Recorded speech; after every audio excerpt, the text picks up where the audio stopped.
కంపెనీని అనలైజ్ చేయడానికి qualitative aspects, products, industry, management మాత్రమే కాదు, క్వాంటిటేటివ్ ఆస్పెక్ట్స్ కూడా ముఖ్యం. ఫైనాన్షియల్ రేషియోస్, KPIs ద్వారా కంపెనీ యొక్క ఆర్థిక ఆరోగ్యం, ఆపరేషనల్ పర్ఫార్మెన్స్ అర్థం అవుతుంది. 5-10 ఇయర్స్ ట్రెండ్ కాంపిటీటర్స్ తో కంపారిజన్ తప్పనిసరిగా చేయాలి. Major financial ratios. A. Solvency ratios, దీర్ఘకాల స్థిరత్వం. డెట్ టు ఎక్విటీ రేషియో, కంపెనీకి ఉన్న డెట్ వర్సెస్ ఎక్విటీ. డెట్ ఎక్కువైతే రిస్క్ ఎక్కువ. Interest coverage ratio, EBIT interest. Interest repay చేయగలగడం కంపెనీ స్థిరత్వానికి గుడ్ సైన్. లిక్విడిటీ రేషియోస్, తక్షణ liquidity. Current ratio, current assets current liabilities, one better. Quick ratio, cash receivables current liabilities, short term liquidity కోసం. Efficiency ratios. Asset turnover, revenue total assets ఎంత efficiently వాడుతున్నారు. Working capital turnover, revenue, CL, లో WC needed అంటే good. Days sales outstanding, DSO 365. Receivable turnover, డబ్బు collect చేయడానికి average రోజులు. Inventory days, inventory ఎంత రోజుల పాటు నిల్వలో ఉందో. Profitability ratios. Gross profit margin, sales COGS, sales 25 good. EBIT margin, EBIT sales 5. PAT margin, PAT sales 4.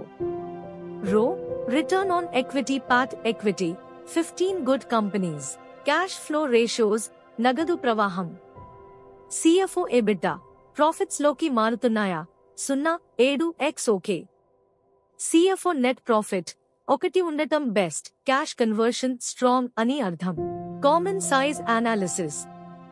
Income లో ఐటమ్స్ ని ఆఫ్ సేల్స్ గా చూపండి. బ్యాలెన్స్ లో ఐటమ్స్ ని ఆఫ్ టోటల్ అసెట్స్ గా చూపండి. ఇయర్ వైస్ ట్రెండ్ చూసి మార్జిన్ ఇంప్రూవ్ అవుతోందా చూడాలి. Key performance indicators. Sales profit మాత్రమే కాకుండా ఆపరేషనల్ మెట్రిక్స్ కూడా చూడాలి. ప్రతికి KPIs వేరు. Asset management, mutual funds asset under management size, debt versus equity, cost ratio. Banks, loan book size, branches, know of customers, industries loan exposure. Logistics, trucks sankhya, warehousing space, PIN codes covered, value added services. Hotels, rooms sankhya, occupancy rate, RevPAR. KPIs ni prati quarter track chesi, low maintain chesi competitors తో compare చేయాలి. Ownership structure. కంపెనీని ఎవరు own చేస్తున్నారు అనేది తెలుసుకోవాలి.